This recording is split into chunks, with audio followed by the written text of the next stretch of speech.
Welcome to Greenlight Pod. I'm your host, Chris Long.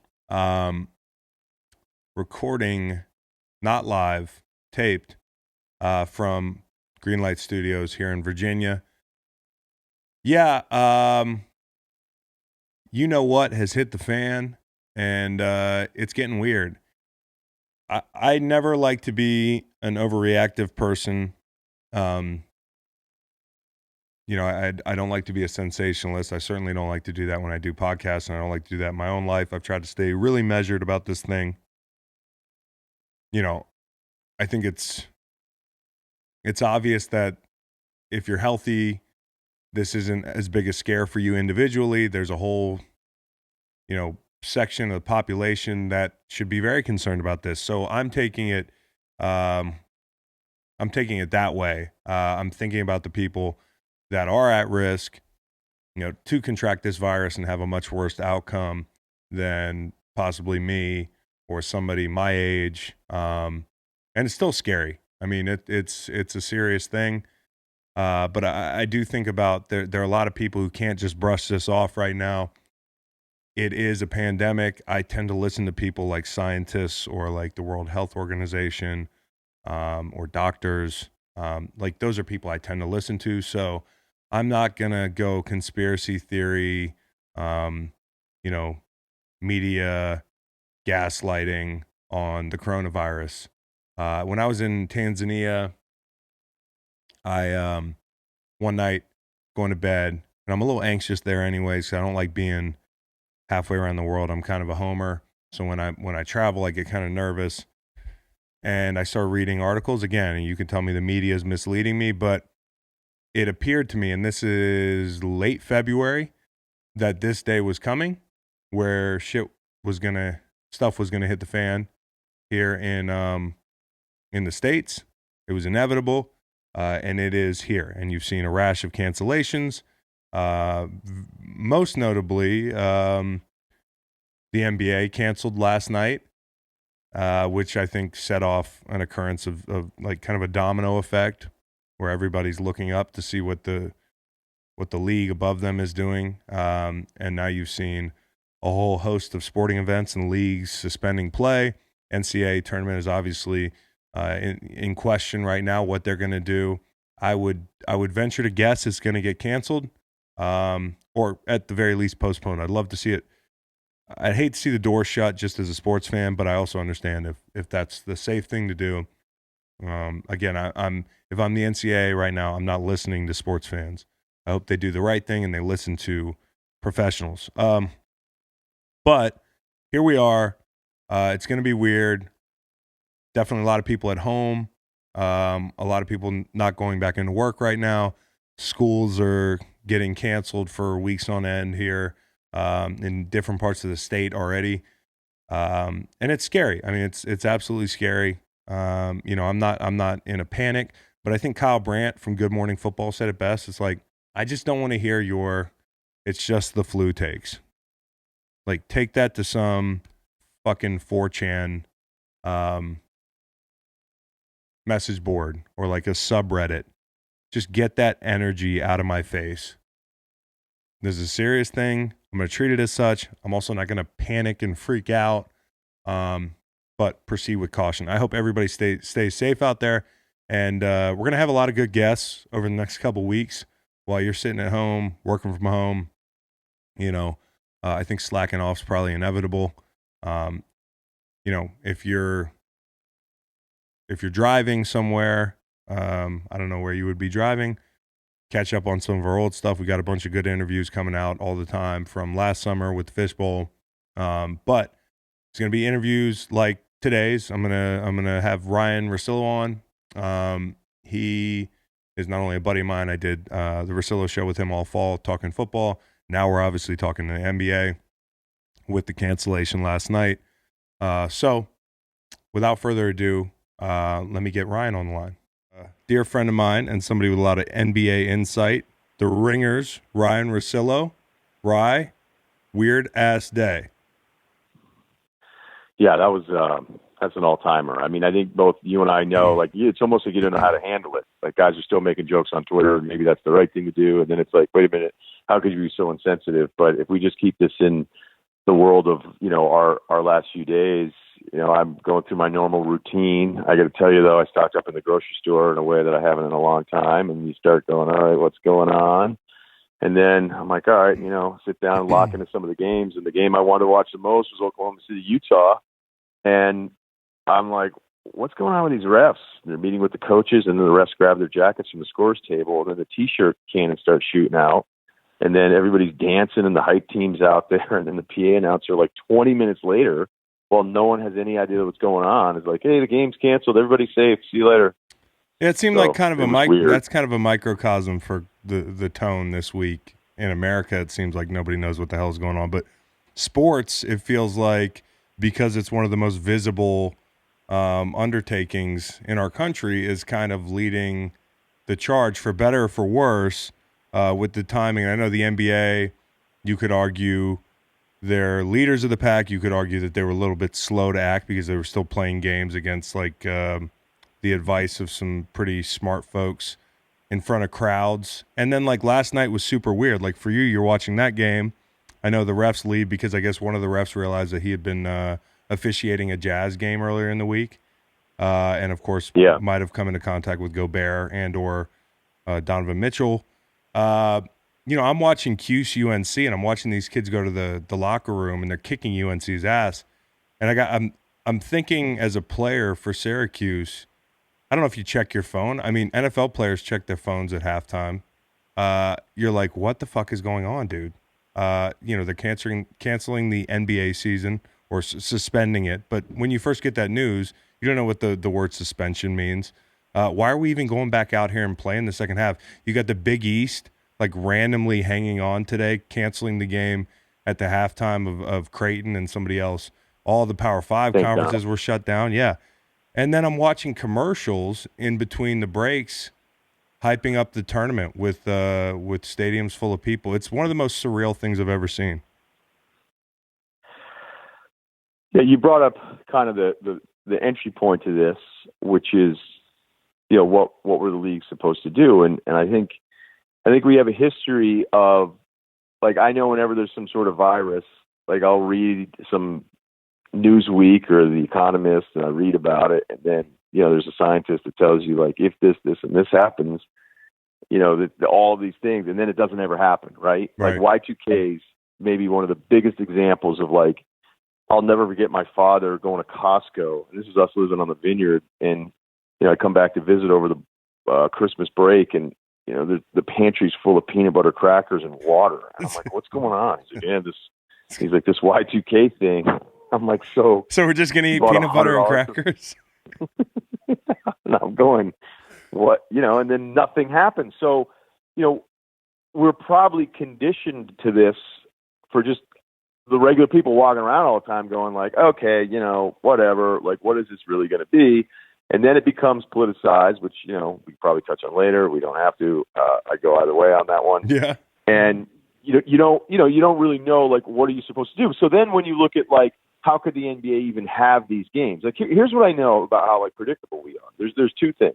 One is, if we do too much in the beginning, then people are going to freak out about being quarantined and violation of human rights and all of these different things. And then if it got really bad because people didn't take enough precautionary steps, then a lot of people later on, maybe the same people will be like, they didn't do enough, right? I remember I was reading this professor's whole thread he was from China, and he was complaining about a violation of human rights and all these different things. And you go, if you have to step up to prevent something, I'm not necessarily against it as I get older, right? We all hope that maybe overreaction is the only thing that happens here. Oh, this is just big overreaction. But when it comes to the leagues or the NCAA tournament, all these different things, and everybody's saying oh, all of this stuff should have been canceled before. How did anybody do all of these things? Here's what I do know. A lot of people usually aren't in a hurry to forfeit a ton of money. Yeah, no. Before they actually know what they're supposed to do. Mm-hmm. So, well, and it's been something you could see the leagues, and it starts at the top, and the NBA for whatever reason, and I believe it was Bill Russell said that I think that David Stern would be proud if he were here to see Silver's kind of action plan, which was out ahead of a lot of leagues. You saw it, though. I mean, down to the Big East. The Big East is like, well, we're starting the game. We don't know anything. And during the first half is all these cancellations, and including, I think, I don't know sequentially as it happened today, but the MLB, NHL have suspended their action. The MLB is talking about moving opening day back 2 weeks. It just seems like everybody's looking up, and as whoever is making the decisions on top makes a decision, then it's a domino effect. But, of course, the last group, and you alluded to this, is the NCAA, and I think it's inevitable they're going to postpone the tournament in some form or fashion. But the issues you have with the NCAA are, okay, if it's going to be May Madness, how many kids are going to be eligible? Because, somebody brought up, I saw today, that a lot of guys that are going to the draft in the second semester, they might not be even eligible because of their grades from the first. A lot of guys are getting ready for the draft. How would that come down? How do you see the NBA draft affecting, and just in general, how do you see the NCAA tournament thing playing out? Do you think they can salvage it? They're going to try to do whatever they can because they make so much money off of that. Like the NBA knows where its money is coming from.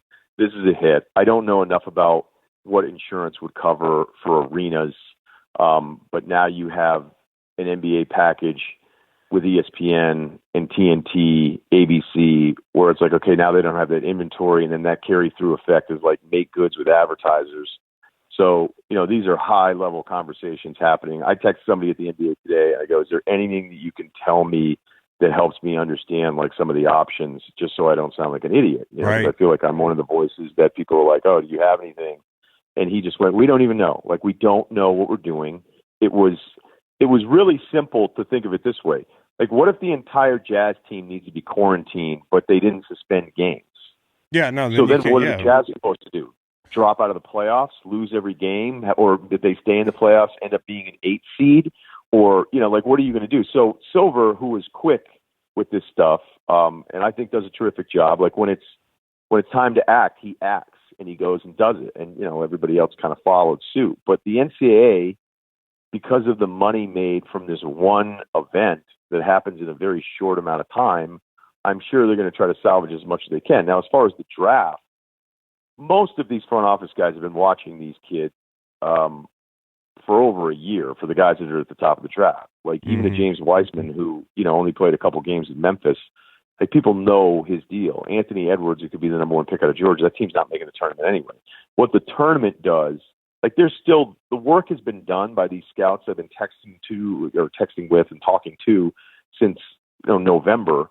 The thing that always seemed to happen with the tournament is that some guys would have some run, and the front office would always bitch that now their coaching staff, for the first time watching these guys, would have a completely misguided sense of who a player is. Right. They saw him kill it in a couple tournament games. So I really think the names that we feel would be in the top of the draft are still going to be the same names for the NBA, despite maybe one guy that would jump up because he had like a really good run. Like Derrick Rose was a bit of a late bloomer to end up being the number one pick over Michael Beasley. And that was that Memphis team that should have won a title and went on this big run. But I don't think that the draft will look entirely different just because of who's playing. And I'd even imagine, too, like there's probably guys, maybe the impact that you're thinking of is if they play the tournament in May and the draft is in June, does that mean a bunch of these guys decide? That's exactly what I'm talking about. Yeah. Right, but I'm looking at 8 of the top 10 picks. They're probably not even playing in the NCAA tournament anyway. Right, because they're just by circumstance of their team not being very, very good. Now, an Obi Toppin would be different. Overseas guys, yeah, Toppin is obviously one of those guys who could make a run. But there's a lot of these guys are on some bad teams, and then you get some foreign guys, and then LaMelo's overseas, and then R.J. Hampton's overseas. So I don't think it'll impact at least this class. I know there's no kind of there's not a precedent for this, but the strike shortened season in the late 80s with the NBA, the rights fees were still paid. I'm just seeing for networks. So I don't know how it goes down. Completely unprecedented. Is there anything this reminds you of? I know that I was sitting there today, just in general or in the sports world, There's nothing. I mean, you mentioned Y2K. You know, there's been other like, yeah, NCAA tournament's been canceled right now. As we canceled or postponed? Canceled. Suspended or canceled. That's key language there. I'm gonna keep asking Cowboy Reed back here if it's canceled or not because I can't fucking believe it. If it's canceled, it's crushing for sports fans, but it's the right thing to do because that sucks. I mean, I was saying last night.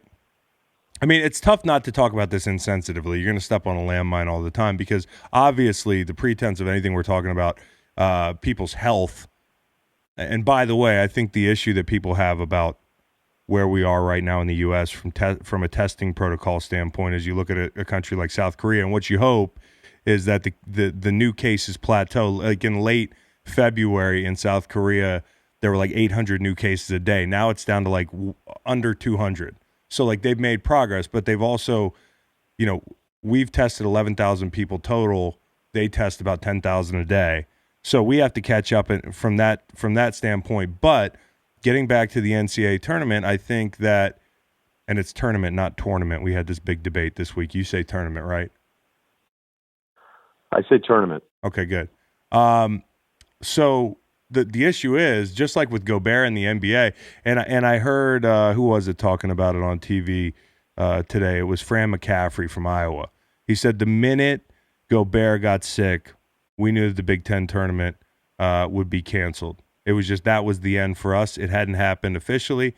And to your point, if the entire Jazz roster got sick, they can't go on. If there was one player that got tested positive for coronavirus, even in these empty gyms, the whole tournament was going to get canceled. So this was, or postponed. This was probably inevitable. I would have liked to have seen it postponed and left open-ended, but maybe for the various reasons we've talked about, that's why it's a done deal. So that's done, canceled. Yeah, I mean, I'm seeing it. That's how many times I'm like, canceled, the C word, canceled. Yeah. All right. Well, as we're doing this on the fly, then we'll just, we're talk about reacting live to it. No one likes the NCAA. Everybody hates it. Jay Billis was thrilled to be able to rip it again the other night because, we were able to say pros are suspending games in the NCAA. Like, honestly, I don't mind people trying to figure out what the right call is here. I don't mind people trying to get all the information. And the tournament hadn't even started yet. And we had a week buffer. Right. Did we need... Like, that's what there's plenty of things about the NCAA I would agree with the criticisms of, but I think they end up becoming this thing where it's like the tournament hadn't even started, okay? The NBA had a bunch of games last night, and they had a player they knew was infected and a ref that had refed his game. And then another player, Donovan Mitchell, being infected with this disease. And it was like, okay, all right, and then enough. Like, we don't even know if this team's going to be able to play. That's it. We have to suspend this immediately. The NCAA tournament didn't start last night. So for them to go, all right, well, let's see what's happening, and now to ultimately cancel it today, I guess everybody's happy, but it won't be. Like, it'll still be, they waited too long. And they waited too long because the thing hadn't started yet. I know Big Cat's not happy.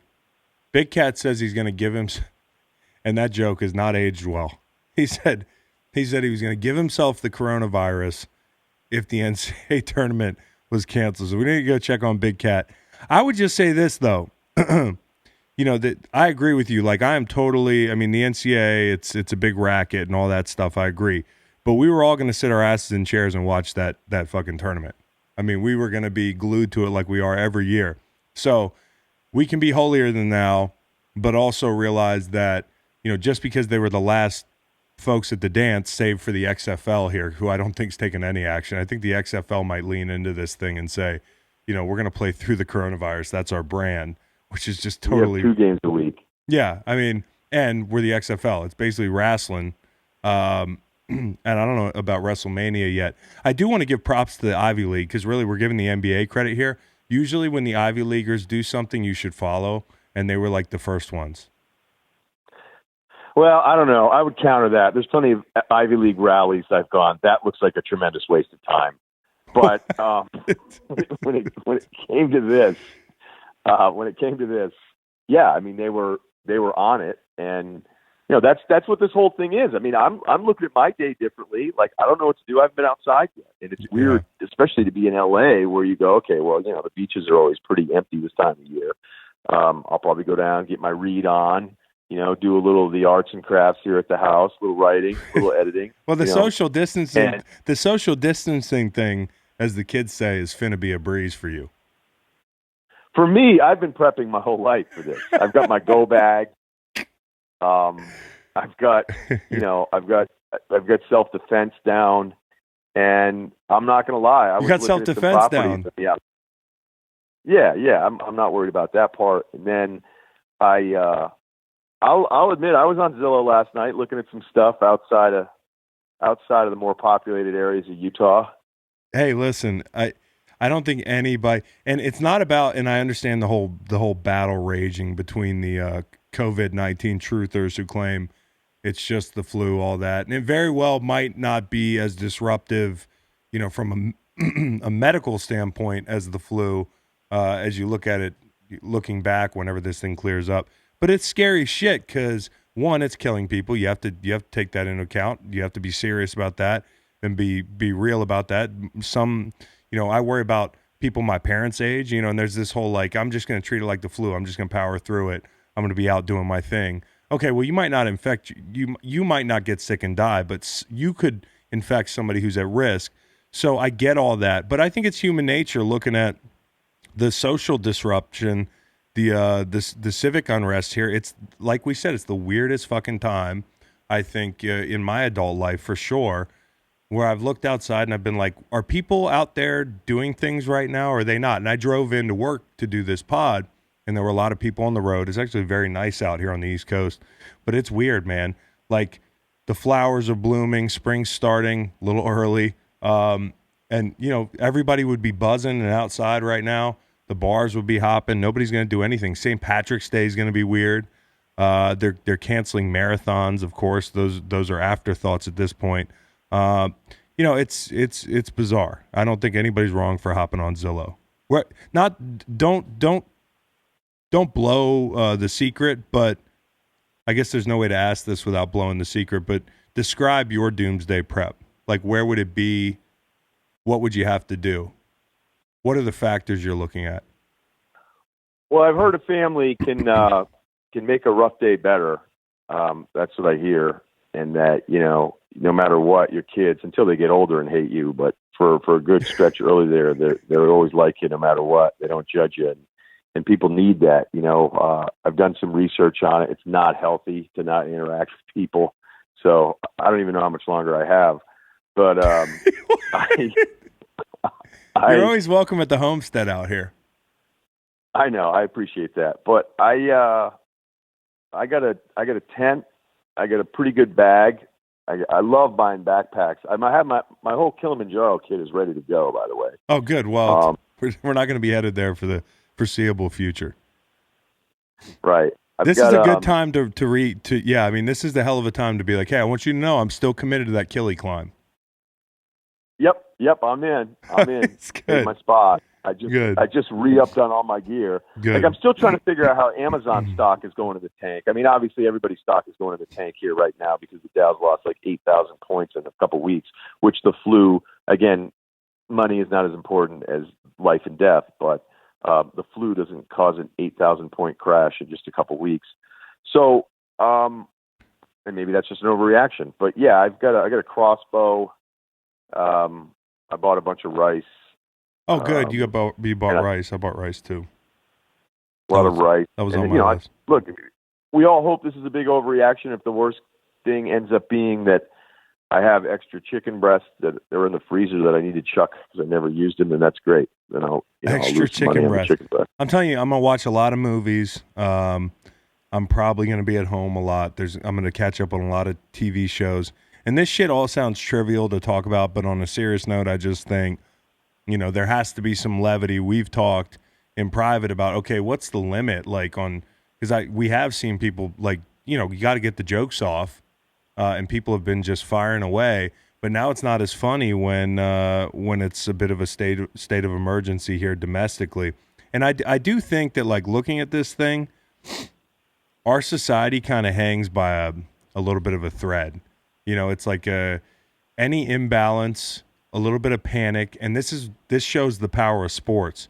Because if you were just watching TV all day, you'd think everybody was in their house and it's like a ghost town out there as all these cancellations are coming down, and it will make you feel panicky. And then you go out in the world and I see cars driving around, I see people.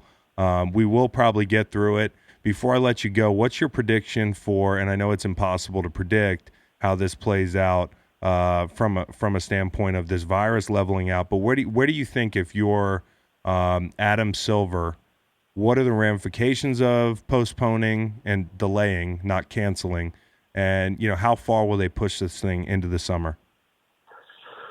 Well, I don't think they're going to make any. I don't think they know the answers to any of those things today. So I certainly don't know those answers. Now, if we're just sitting here, guys talking like, well, how do you? Yeah, I mean, speculating. Out? Like if China were able to get the numbers down, if South Korea, I think is the only one we have numbers on. We definitely don't have any numbers on North Korea or Russia. Yeah, and then turn it back down. Like I was looking at the numbers all over the world this morning and confirmed cases, but that's the scary thing. It's confirmed cases versus, how many people are walking around not knowing that they're infected. But I'm sure the NBA would like to get this thing going where maybe they have to just cancel regular season games and make up for there. But then this ends up being a much longer thing. The oddity of something that I've been talking about now for a while is that I thought the NBA should just change its schedule to start on Christmas and then, avoid football, let football own the fall. And then your playoffs are starting in July and you have your NBA finals in August and you own all of that television property because you don't care about going up against baseball anymore. And the reason we see the basketball tournament or the Big Three or these other things that are popping up left and right is because there's like this that void. It sucks. Period.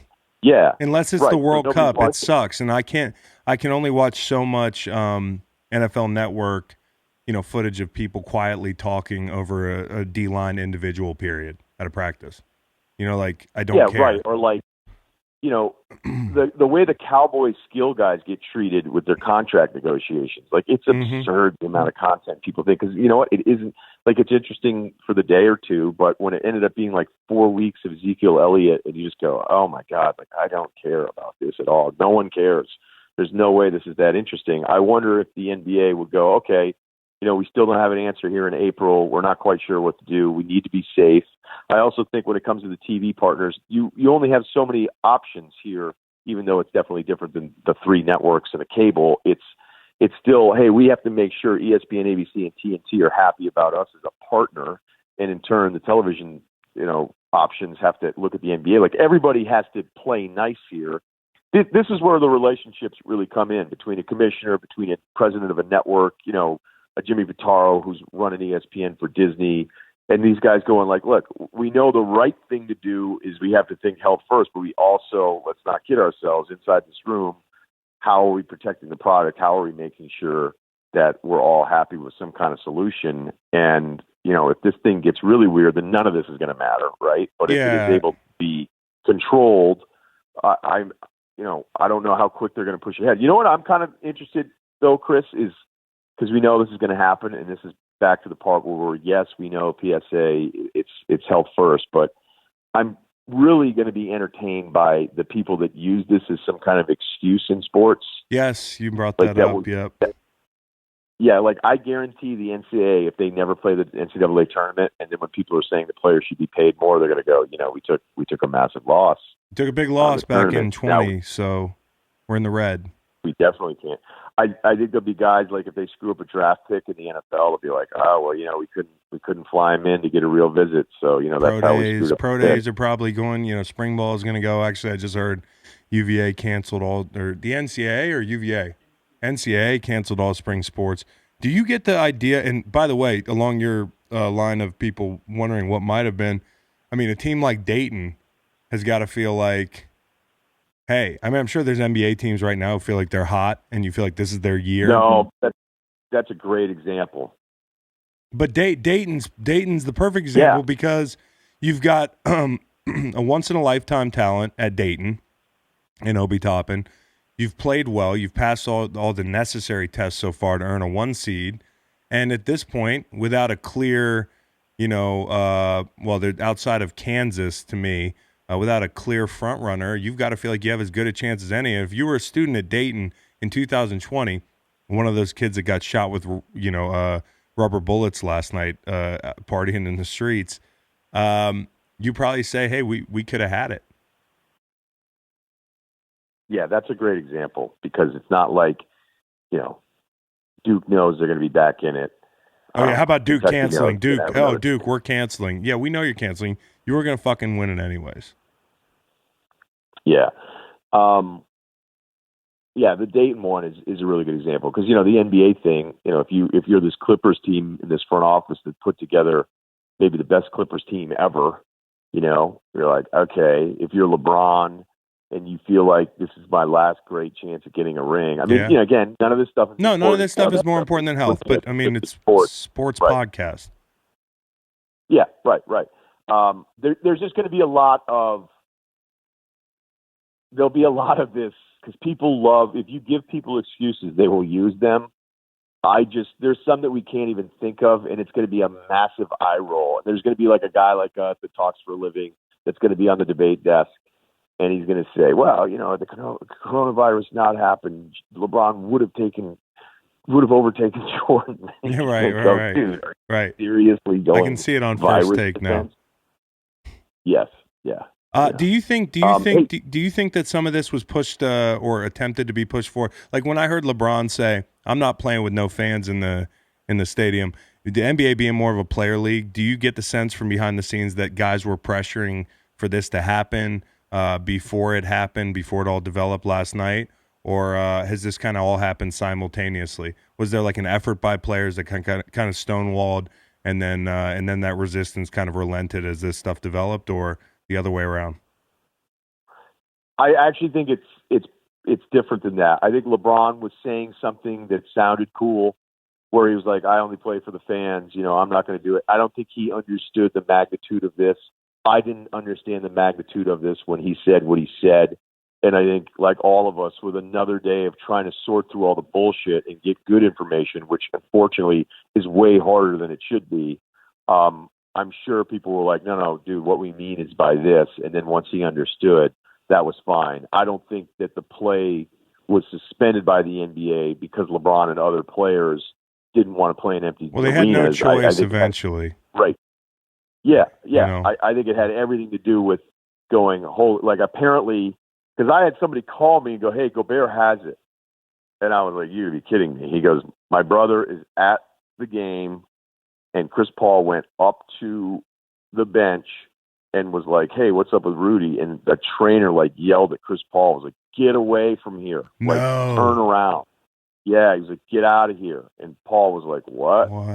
And that's how it all happened. And then somebody else, like I said, because I didn't know, and it wasn't like I was going to tweet out because I'm not sure, and I'm not going to. Yeah, you don't want to be like breaking news guy. Not that anybody was going to. Not that any of these assholes would have credited you, anyways. Maybe Woj would have. No, look. Here's the thing: I can't get that stuff wrong because I don't do it. Right. So every now and then, when I know something, and I know it's right, I'll say like, "Hey, this is kind of probably what's happening here," or whatever, like that. And honestly, Woj had it minutes later anyway. Right. So it wasn't like trying to get into the breaking news thing, but it was me at home going, "What is going on?" And that I think is the scariest thing. And I'll ask you this question: how would football guys handle this? Yeah. How would you say this is a week before say right now it is the end of August. We're getting ready for week 1. What the hell would you guys be doing? Man, I don't know. If it was the beginning of training camp, I would have said, "Yeah, let's give this some time." Let's it's like when the lockout happened the first time. This was, the year we were supposed to have the Hall of Fame game. So we were supposed to have 5 preseason games, which is brutal. It's the kiss of death. And, when the lockout happened, everybody was like, less CTE, less load on the joints. I'm going to be running around like I'm 17 week 1, the way it should be. I think, having said what we've said, first and foremost, it's about the health of the fans. And I think looking at this, I was kind of going through in my head, which sports, hypothetically, had the NCAA tournament been able to play out? To answer your question, I think the NCAA tournament would have actually been fine. My inclination initially was like, hey, among essential staff, I think that, for a TV viewer, cheerleaders and the people like making the background noise, like that's part of the soundtrack of an NCAA tournament game. I don't hear the fans a lot, especially like I was watching ACC tournament games they seemed like they had almost been quarantined. They were so like, I think it was Pitt, NC State. You could barely hear any fans. I think the NCAA, as bizarre as it would have been, it would have added like an interest factor where you'd be able to hear the coaches. I think the ramifications would have been interesting. Coaches yelling something to a player, an official, you're going to hear it. And the atmosphere, guys can get in an empty gym and play their asses off. You need that adrenaline in football. I mean, like, if this were happening in the fall, there is no way you could play games without fans. And I know we're past that. But hypothetically, that option will be off the table. I need Toradol, I need adrenaline, I need 3 hours to warm up, 2 hot tubs, and I need 70,000 people screaming. I think that would have been number one. If we're going to do things without fans, and this had happened in the NFL season, you can't do it. Number two, with football, it's even more incumbent upon players to consider their earning potential. It's just like with this lockout. The reason they've been able to wage this warfare, this divide and conquer with the new CBA is because younger players, a lot of guys who aren't making as much, they might not feel equipped to handle a year off. Not just the financials of it, and the carrot being dangled is the check going up next year, or whenever that gets enacted. But the fact of you miss a year of football. That's like a lot of years of basketball. Depending on who you are, that can be a career killer. So me being an older player, I think this year, had I been playing, I'd say if this was September, I understand it's health first. Let's take this break. If I was younger and hard-headed, I might be saying, hey, man, this really sucks. I mean, this is going to take away a year of my earning potential. This could be a contract year. I understand it's health-related. It would have been tough. So to answer your question, I think, it's interesting to go sport by sport and see how they'd handle it. I think golf, you'd be fine playing without anybody in the stands or whatever they call that. Baseball, I feel like, do people even go to baseball games? Gallery? The gallery. But I think football would be unique for a number of reasons, and you couldn't halfway it in football. Not that we're at that point with basketball because we're past it. It's a total hypothetical, but it is interesting. I think it's health first. And for some guys, unfortunately, a year out of football would be absolutely killer. I mean, it was weird last night to watch Vince Carter probably play his last game, quite possibly. And, I don't think he woke up thinking, hey, this is my last game. They go to overtime. I think it was in Atlanta, right? And he hits a 3 against the Knicks, and everybody's freaking out because they kind of know this could be it for him. Now, on the other end of the spectrum, there could be a guy that knows he's on his last leg or he's on his last chance in the league, and he's going to miss the rest of the year, whether it's football, basketball, whatever. So these are interesting ramifications, for guys' careers as well. That's a really good answer because I think the football thing is different because even though, like, it really drives me nuts when people say, like, oh, the average career is only this. You're like, yeah, but when it's like 17 to 1,800 players in a season, the average career numbers are driven down. Like if you really looked at, the top 25% of everybody's rosters, those careers are a lot longer. Yes. I mean, they just are. But you have 7 rounds. If you just did it like the NBA, or again, it's less players, but said, okay, the first 2 rounds of picks, like how long are those careers? Like they're probably a lot longer. It's the same thing as running backs. Like the running backs that are actually the class running backs in the league, they don't just play 3 years. Like Sean McCoy doesn't play 3 years and then he's never in the league again. Mm-hmm. But there'd be so many voices saying, hey, I need that week 1 check, man. Right. But again, if they don't let you play, they're not going to let you play. So I just think that the football mentality would be different. If it's going to be the Super Bowl, I mean, like if we're heading to the Super Bowl, Rye, it's like, fuck, people work. I know it's in the NBA. Everybody's working their ass off to win an NBA championship. I truly believe winning a Super Bowl is one of the hardest things in sports. I mean, you got to get lightning in a bottle. You have to be in the right place at the right time. And by the way, what you do to get there takes years off your life. So an NBA player, and I don't mean to sound insensitive, thinking, damn, I got to sit this one out. And I was like, we were a 1 seed. We were hot. if I was on a playoff football team and I had been waiting my whole life, for an opportunity at it, and this thing came along in November or December, I would be crushed. And the seniors playing in the NCAA tournament, seniors. I mean, shit. It's these are guys who a lot of them might not have earning potential after the NCAA, other than playing in Europe. Maybe not to downplay that. No, but it's true. Like the Dayton thing you said is perfect because you go like, what if you're one of those guys who's not projected to be a pro, but you get major minutes? This is this epic run at this campus that isn't used to this kind of thing. But the football thing I thought was a really good answer. There's also something else that happened. Like last night, I thought this was interesting. As you were mentioning, Vince Carter hitting that 3 late. They were doing the Dallas and Denver game, and it was one of the games I definitely wanted to watch as well. It was an ESPN game, and it was a good game. And they were like, it makes you think that they're playing this hard because they may not know when they're going to play again. That's the part where, and you know how much I love the athletes. I always tell you I would have been a great pro athlete. I just wasn't good at sports, but I would have been like you would have been tremendous. Great lock. Yeah, like I would have done well in that role, rolling into different cities. Great locker room guy. And that's a small pool of people who feel that they would be great if they only had the chance to be great. Yeah, I had all the other stuff down, just not the ability to play. And make the sport well enough. That's the least important one. I would have checked a ton of boxes other than could you actually go out there and you know what? well? And that's the way they fucking talk about you late in your career. They call you locker room guy, great influence, all that stuff. That's how you feel. Like, damn, am I checking all the boxes but on the field? I mean, yeah.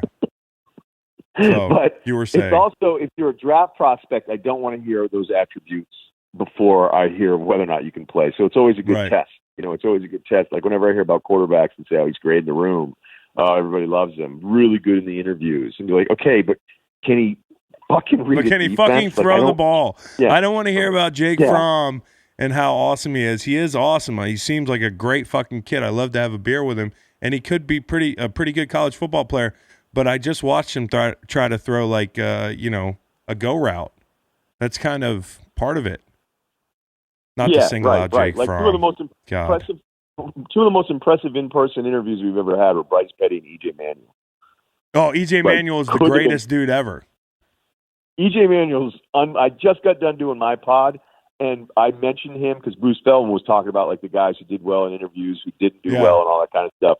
And I mentioned E.J. Manuel coming by ESPN's campus, and like people were ready to introduce him to their daughters. Oh, he's the fucking man, dude. Bruce interrupted me. Was like, "Oh my God, E.J. Manuel's like off the charts. He's a god, dude. He's just a great dude." But yeah, and I don't know if this is where you're going, but I don't think necessarily anybody's playing their hardest because they know it could be their last game. Not right now. That's not in the middle. Point. Yeah, I think you're more like, what are we doing? No, see, the whole thing that I was doing is I was building up this whole thing because you know me well enough that I am in awe of what you guys get to do. Other than being friends with a few of you, like there are moments where I'm like, there literally would be nothing cooler than running out of that fucking tunnel. There has to be like, there's nothing cooler. All right. Yeah. And I hate it when I'm at LSU games and I come out of the tunnel after the team and I feel like the biggest fucking loser. Because you're hyped up right now. You do know you're not going to add to this at all. Like there's nothing that's going to happen. Why don't you be an SEC strength coach? I would do it. I'd probably do it. I honestly, you know what? I would. I don't really know enough about the science. I don't have any certifications. Neither do a lot of strength coaches. I would join an SEC staff. I think I would actually. Now that you say it, just to do something different with my life. I could still do my podcast. I would just never talk college ball. You can still write. Yeah, I think I could do it. And what's that? You can still write and do all the other things you do. Yeah, I could just do that. You know what? That might be a good idea. 4 months, SEC program. I'm just around, zip ups, never smile, jaw out, hat low, four fingers up. Just 4 fingers up at all times. At all times. 4 fingers up in the first quarter, and somebody's like, hey, Russillo, we only do that for the fourth quarter. The reason I'm saying all these things, there's a point to this, I'm sorry, is that they were saying the game was good and competitive because it was perhaps the players aware this is the last time they're going to play. And you're like, or it's two good teams. I think that's what was the line? Too much credit. I'll look it up, Azar. You know what? Have your IT guys look up that line. Yeah, what was the line of that It was game? Denver Cowboy at Dallas. Denver, I Dallas. imagine it was. I bet you it was a pretty low number. And Boban had like 30, by the way. But they were playing because they're athletes. You know, this is the part where it isn't an insult, but you guys can be like incredibly simple-minded about things a lot of the time. Okay? Yeah. It's, we're out here. I'm a competitor. I'm clearly a competitor if I've made it this far. I want to beat the other guy I'm playing against. And yes, there are games where you can tell where guys don't really care, more so in basketball than other sports. But I'm just like, I think a lot of times when it's a guy gets hurt or he's tackled, and you're like, I can't believe he got up. You're like, what do you mean he can't believe he get up? He can't These guys feel it. always get up. He's not feeling it because the people yelling, I can't believe he got up, have never felt that much adrenaline. And then additionally, you just don't go out there and relax. I mean, some guys don't play hard, but you mentioned it's two good teams playing, and football players, basketball players, hockey players, all these guys, baseball players, athletes, they're really good at just compartmentalizing issues and saying, okay, I'm going out on the court. I've entered this bucket. Everything else in my life over here is not important. And you saw it, during 9/11. You see it now. You'll see it whenever people get back into action, but you saw it. I mean, last night, I'm watching these games. I'm thinking to myself, why do these kids even and I'm an athlete myself, but if you're not in it, you don't get it. How are these guys playing? They have to know that this ACC tournament is not going to last. Like, you're playing for nothing. And there's some guys with NBA futures, etc. And they're just out there playing. And by the way, it was funny last night. It's not funny, but it's like, here's, again, finding some levity in this is I'm looking up during that Syracuse UNC game, and I tweeted this. I asked you if you thought it would be insensitive because sometimes I do that. Maybe you're the wrong guy to ask that stuff. I didn't get an answer quickly, so I fired away, and I was like, it is insane the amount. I didn't want to be like Ravel, Why? Why? Why wouldn't you? I screenshotted the last two games on the board last night. One of them was Washington State, Colorado. The other one was some other game I couldn't get action in on quick enough, to be honest. But I was just thinking to myself, how much money is just pouring in on these two games, because there's gamblers everywhere who need, they need Colorado minus 11.5 the way they need a Salem Light. Like, it's rough right now, dude. People woke up and they were like, the board disappeared. I was thinking about Big Cat, okay? This morning the board was there. It was gone by 2:00, and it's going to be gone for the foreseeable future. That's why I said that esports is going to be the thing, dude.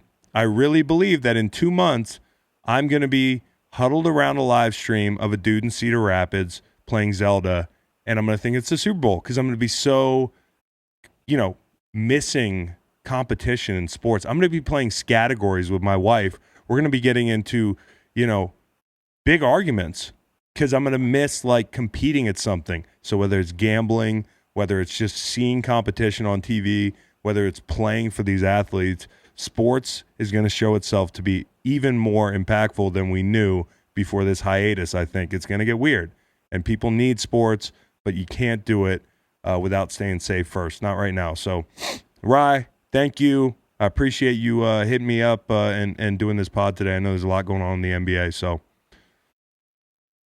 yeah, I wish I had more answers for you, man. Nobody has the answers. I just hope the divorce rates don't go up because there's no sports on TV. I really think a lot of, and we could do an entire other pod on this. I'd love to do some more pods. I miss you, man.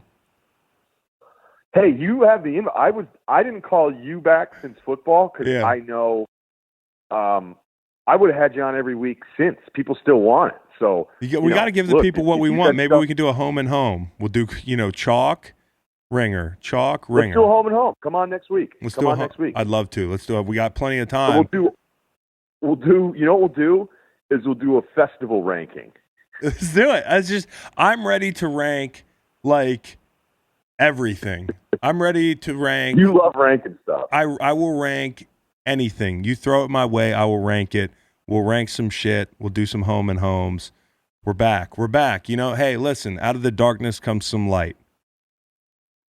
Yeah, I made a joke on Bill's thing. I said I'd rather die than not be able to work out, but I don't want to be Get that home gym insensitive, but I don't fired know what up. to do. Get that bow I don't know flex. what to do, but I was going to go out on the beach today and start doing some maybe high knees, some sandbag stuff, but it's pouring. It's really weird to be in LA and all this stuff's going on, and on top of everything else, it's pouring rain outside. Yeah, prayers up to you, know. man. But again, you're going to be a social distancing all-star. I am praying for you.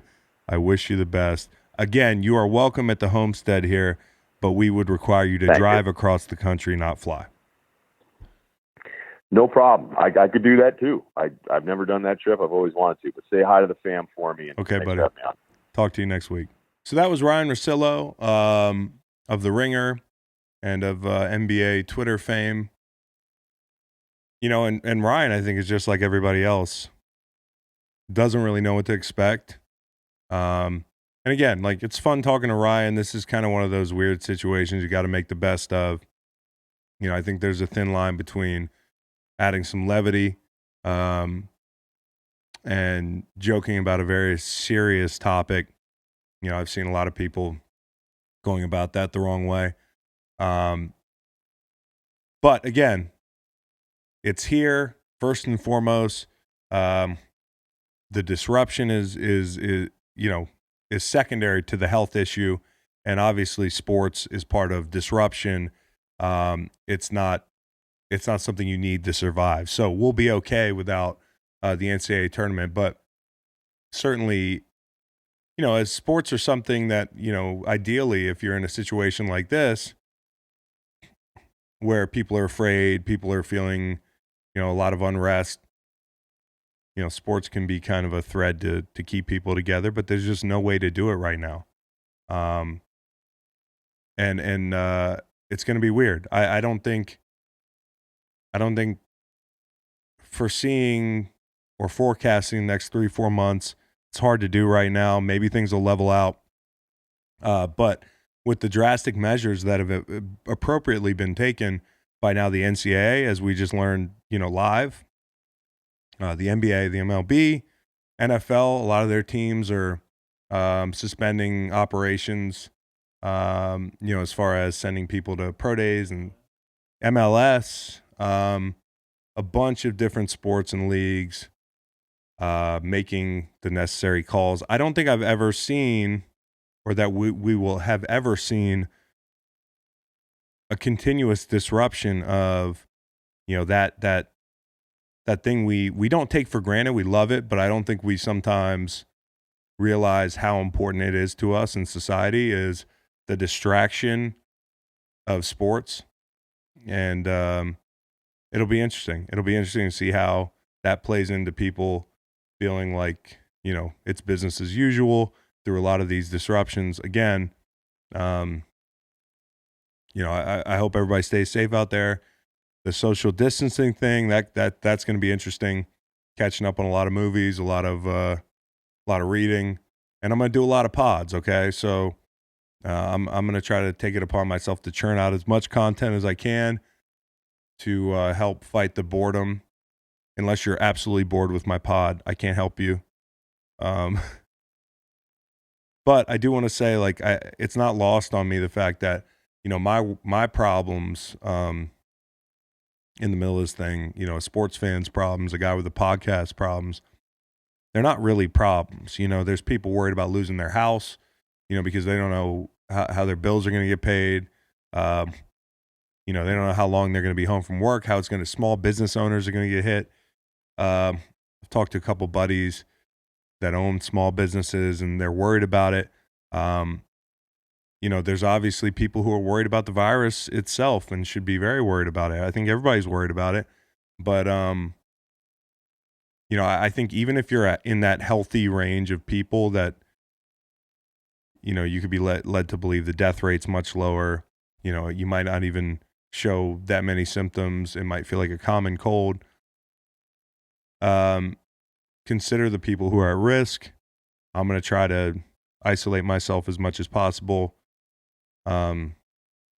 Because I do come in contact with older people sometimes. I have kids at home. I know that it's not a big issue for kids yet, knock on wood. But these are things that are in my head. Like, am I worried about myself? No. I mean, I have a healthy respect for this virus, and there's a lot of unknowns, but I worry about transmitting it to people that it could have a negative effect on. So I hope everybody takes it seriously without going like full apocalypse. Like, I don't want to see any like Mad Max shit going on out there. I hope as a country, as a society, we can kind of come together and pass this test, and that's going to, of course, have a lot to do with if the government can get off its ass and get something done, get people tested. So I'm thinking about all the listeners out there. I hope everybody's staying safe. I hope everybody is getting their affairs in order and that everything is okay in your life, even with this disruption and even in the midst of this scary time. I will be churning out content as much as I can. I'm, in fact, bringing my little shiny portable podcast unit home.